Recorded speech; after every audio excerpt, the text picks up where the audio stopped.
So, welcome back to Cambridge Inside Out. It is still September 16th, and I just want to talk a little bit more on the election. Then I want to talk a little bit about some of the things that are happening in the city council and the wider world of Cambridge. And I'll miss a lot of good stuff, but I did want to at least touch on a few things. One of the things I want to speak to was I went to there was a challenge. This was about a week ago where a woman named Missy Page, who is affiliated with something I think called the Solidarity Squad, and I have no idea what that really is, but it has to do with Cambridge Public Schools. And they are part of something called the Cambridge Progressive Electoral Collaboration, I think. Actually, I should know this because I do have a flyer from them here.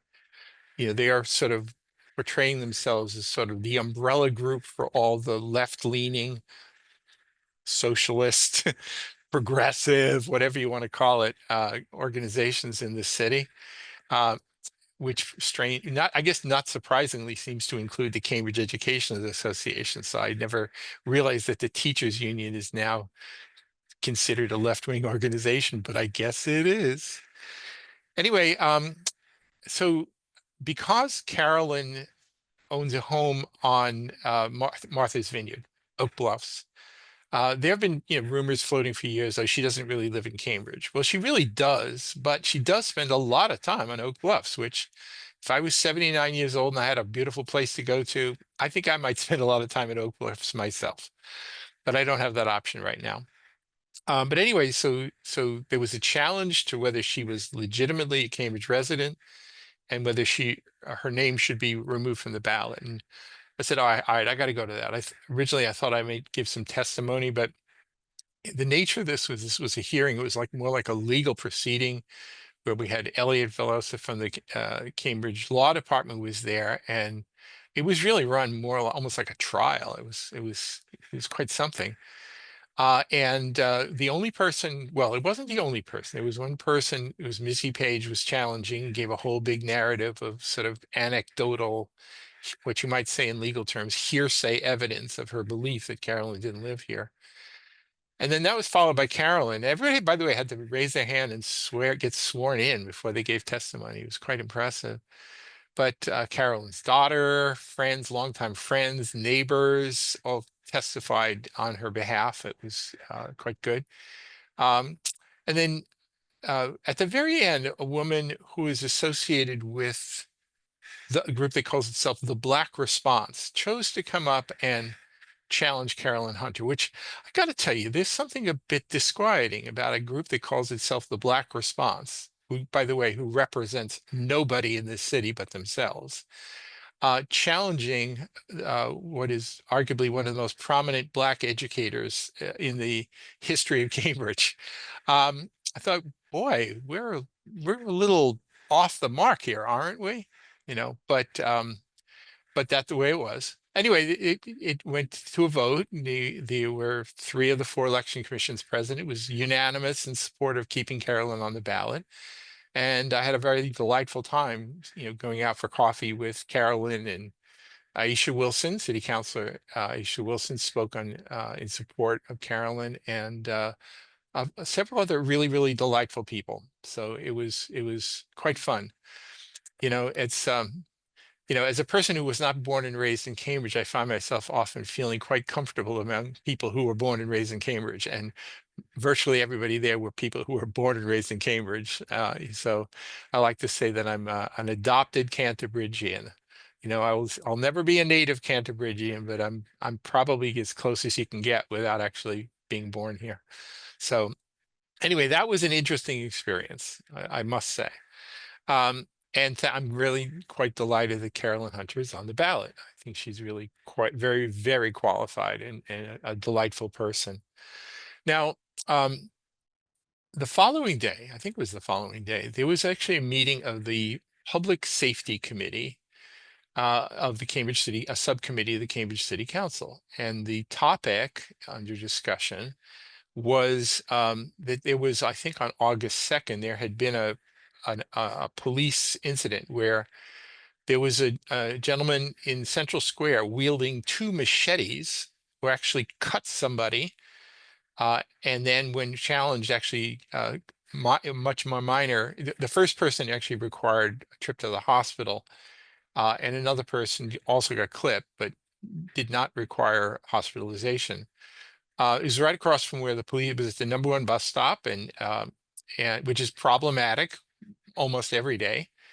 And police saw it, so they quick went over there. And then there was this whole police account about how they basically, had to chase the guy, but with in mind is basically making sure he didn't hurt anybody else.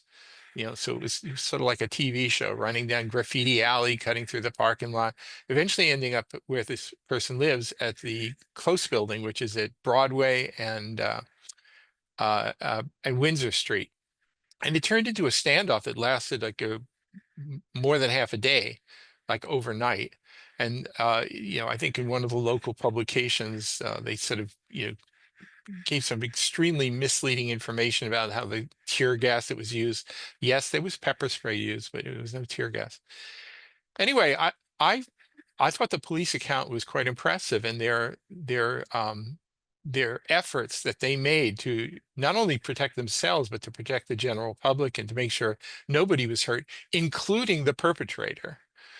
It was really impressive.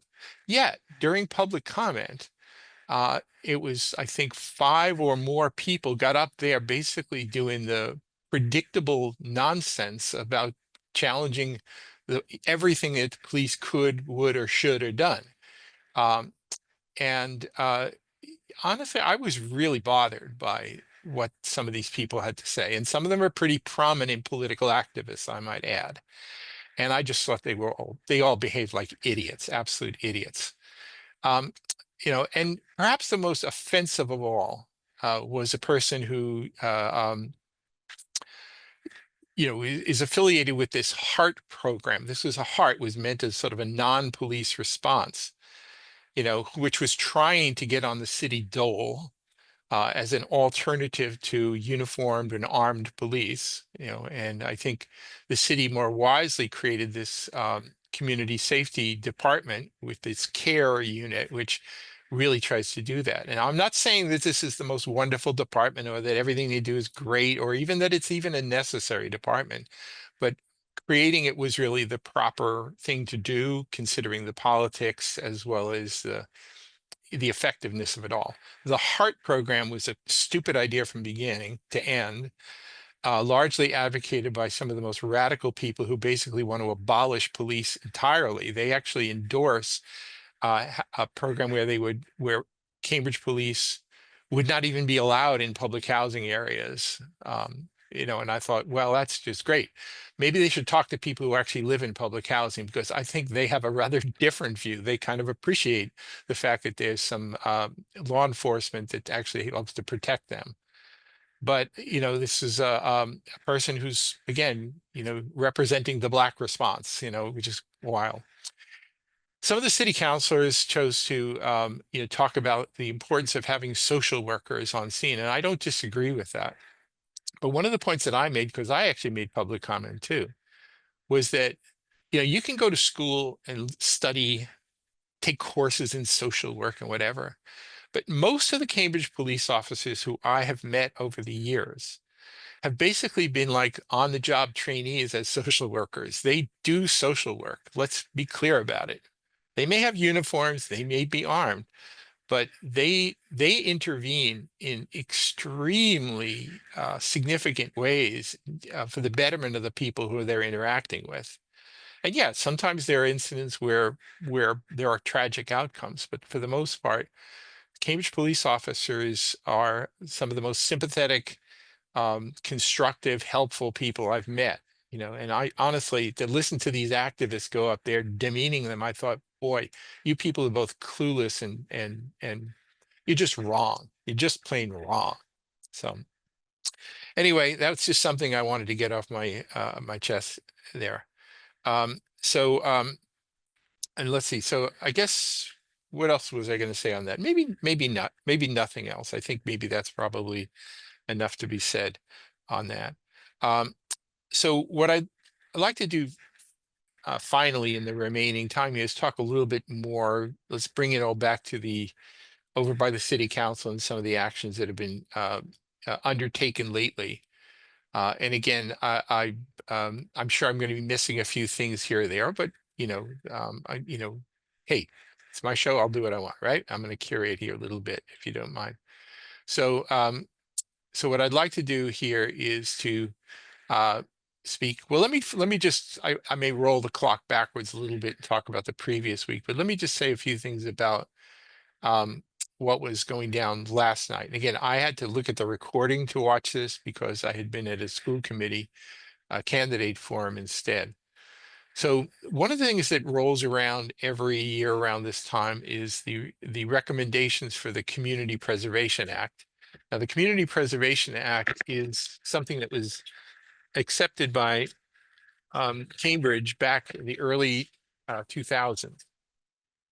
This was a state law, Community Preservation Act, that basically said that cities and towns can vote to dedicate either a 1%, 2%, or 3% surcharge over and above the tax, the tax levy, and then they can use that for up to three areas. The areas basically being affordable housing, open space acquisition, and historic preservation.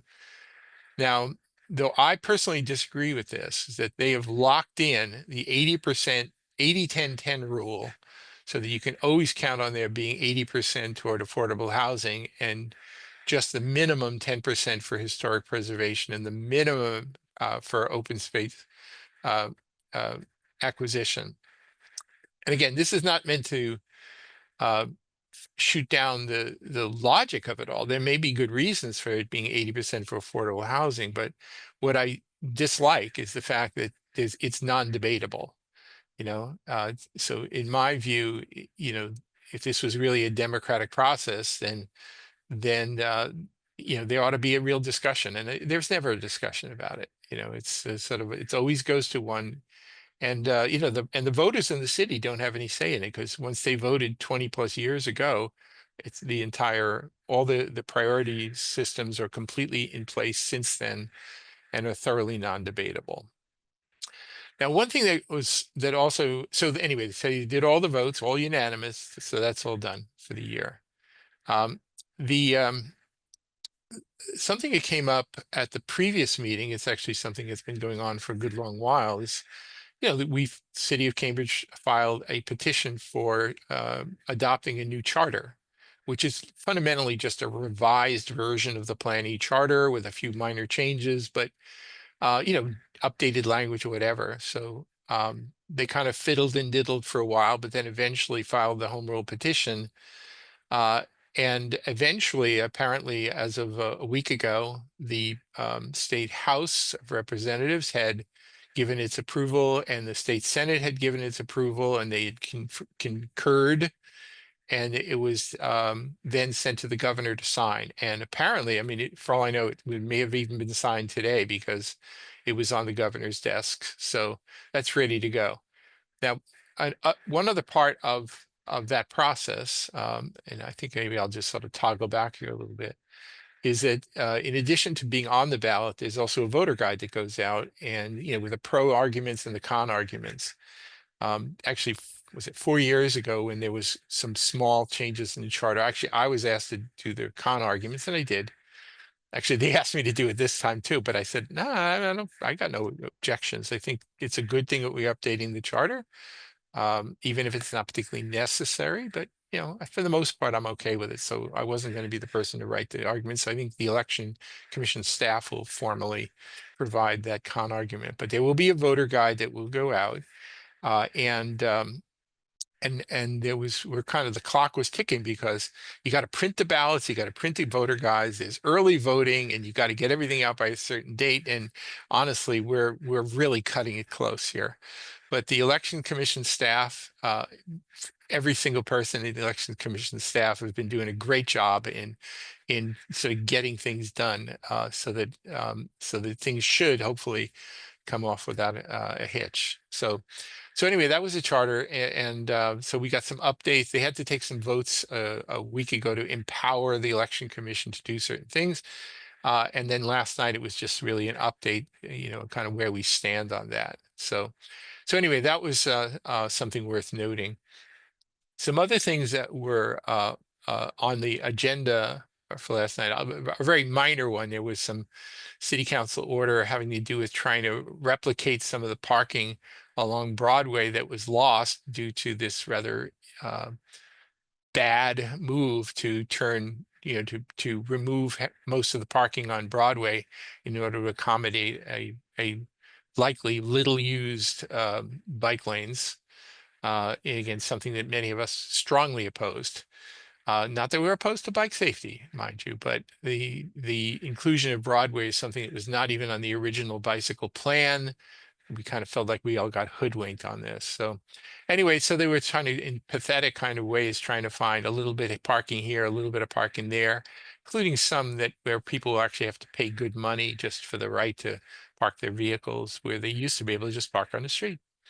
So I'm not particularly happy about that. Another thing that came up is been an idea been hatched for a long while to take a street or two in Harvard Square and pedestrianize it. So they're going for Lower Bow Street, which basically is, down when you drop down DeWolf Street, there's a little place by the Harvard Lampoon building where it'll be just sort of a non-automobile, except when you need to move vehicles in to deliver things and do things like that.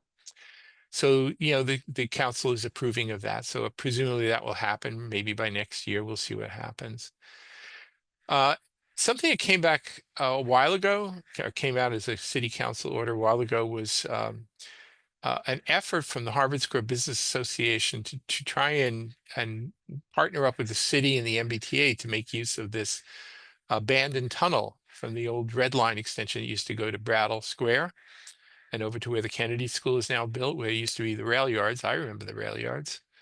And as is often the case with these public-private partnerships, it becomes nearly impossible to actually coordinate all of these things. So I think there was something like a 72,000 appropriation just to do a study. There'd be a lot more money in order to do the study here. I think it's a very commendable idea. I would love to see something like that happen. Something kind of spectacular and weird happen like that. But, getting MBTA and City of Cambridge and everybody else all on board to work cooperatively is really a little bit like herding cats.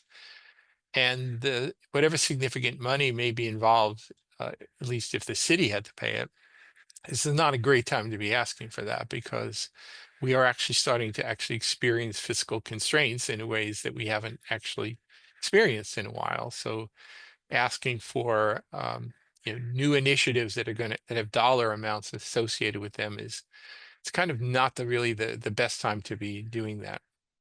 All right. Two of the biggest items, and I think I maybe will pop back for this one here, that were on the agenda last night's meeting is the Community Development Department has come back with these zoning petitions, rezoning petitions for Cambridge Street, meaning from like Inman Square down toward Leechmere, as well as Mass Ave. Now, Mass Ave really from the Cambridge Common or thereabouts all the way up to the Arlington line. Now, everybody's entitled to a point of view about this. I'm not here to necessarily diss anybody here, but I served on the Envision Cambridge advisory committee. And when we talked about things like density, increased heights along the corridors, images are shown of things like 6-story buildings, 8-story buildings, and what have you, and maybe some larger ones in the squares. So, for example, for the North Mass Ave petition, they are proposing 12-story buildings as of right, all the way from Everett Street out to the Arlington line. Right. And I'm looking at that going, well, wow, that's just like double what the planning exercise has even suggested. So I'm starting to wonder, how did we get, from three, 4 stories to, by the way, there are a lot of single, um, you know, just one-story buildings out there, and nobody's arguing that those should be preserved. That I think we could do better and more for a lot of that. But the notion that we should be lining all of Mass Ave with 12-story buildings all the way out to the Arlington line comes as a bit of a shock to some of us. And of course, the ABC people, and let me just step out of here. The ABC people who have never said no or even raised a question to any development proposal anywhere since they came into existence, they're of course saying like, well, of course we have to do that. Don't you know this is going to provide affordability and whatever? And I absolutely see no way that that's really going to happen. Though I will say that I'm just speculating here now, as I often do, and I have every right to do, that part of the reason why they're asking for 12-story as of right is that if you had something like 6-story as of right, you know, plus maybe a floor commercial, then the projects would have a certain number of housing units associated. Because this, by the way, this is really for residential density. This is not for commercial buildings. But this is intertwined with some of the problematic aspects of inclusionary zoning. As my friend Patrick Barrett and others have pointed out, a lot of the projects for inclusionary zoning, once the city decided to mandate that you had to make 20% of all the units be handed over to Chris Cotter and the housing department, as quote, affordable housing, end quote. It basically made many of these development projects completely uneconomical. And so they just weren't being built at all. But they were some of the sort of the more mega projects, if you're building 200 units of housing or what have you, where in fact it actually becomes reasonable because you're bringing enough. When you do things to scale, the math is just different. So I don't know for sure, but I'm starting to think that maybe the reason they want 12 stories out there is so that these can all be mega projects, so that they don't have to basically talk about the reality that inclusionary zoning doesn't particularly work very well when you have a 20% flat requirement. It's a little too much of a regulatory taking. So anyway, that's my personal instinct that tells me that's a part of the decision to sort of go that high. So anyway, that was right. So the city, and by the way, it's a little bit different for the ones down in East Cambridge, but this we're talking about going Mass Ave all the way out. Porter Square, of course, would be even taller. I mean, on the maps proposed for the maps for Porter Square, what you see there is it's 18 stories as of right, and as you step down towards Somerville, it drops down towards 6. All right, how generous of them, right? But it's 18 stories, 12 stories, whatever. This, by the way, includes the entire Porter Square Shopping Center would be, developed this way. And by the way, the whole corridor of Mass Ave from the Cambridge Common out to Porter Square, there are quite a few examples of these hotel type structures that are, 6 and 8-story buildings that are really quite nice. So, if some of those could be replicated like that, I don't think that would be a particularly terrible thing. But how we got from a really great, good-looking 6 to 8-story building up to 12 stories as of right, even if it looks like a box, I don't know. Honestly, I've got my doubts about the community development department these days and who they're playing ball with, honestly, and that's just how I feel about it. So, sorry for expressing that point of view, but that's the way I feel about it. Anyway, so there wasn't anything particularly debatable about it last night. They could have held it up. They could have, exercised a charter right. At least I think they could have. There is precedent for doing so, or vote, or there were going to be the votes to move it forward. But usually for zoning petitions, you just basically vote to refer it to the ordinance committee and the planning board for a hearing and report, and that's where it goes now. So it's now headed over to the planning board and the ordinance committee, and then the process begins. It'll be interesting to see how this plays out politically. I think there are a lot of people in North Cambridge, when they get told they're about to get 12-story buildings the whole length of North Mass Ave, they might just vote accordingly, and maybe not in the way that some of the sponsors of this legislation like. But then again, I could be wrong, right? We'll see how that plays out. But anyway, that's something that's a coming. and there were a couple of other items on the agenda they grew out of that public safety committee meeting of which I was speaking a short time ago, like about having to do with the city's policy for body, cameras for police and when the footage can be released. I think there was some, you know, other things. I think some of the social workers on the city council are very insistent that there be social workers present whenever there's a situation like what happened on August 2nd. And I think that's a good idea. But I think everybody needs to at least acknowledge that the Cambridge police often serve that purpose as well. And like give credit where credit is due. All right. One thing I think it's a relatively minor matter, but there was an order in the previous meeting a week earlier uh, asking to take some of the money which was earmarked to go to the Office of Tourism and to give it to for some of the business associations. I just don't like the idea of just by law giving 25% here, 25, 25. I think it should be based on prioritizations, but there seems to be some sort of interesting backstory going on there. I can't even quite say what it is, but um, so anyway, they're going to have a committee meeting about to talk about whether that's where this is all headed here. So anyway, I don't know that there's a whole lot more that needs to be said, you know, and what's coming up here, but I will encourage people, and maybe I'll do this much here and just say that in addition to going to vote in November 4th and learning about the candidates, so we say go to the Cambridge candidate pages, learn about everybody, as individuals, not because they're part of organizations.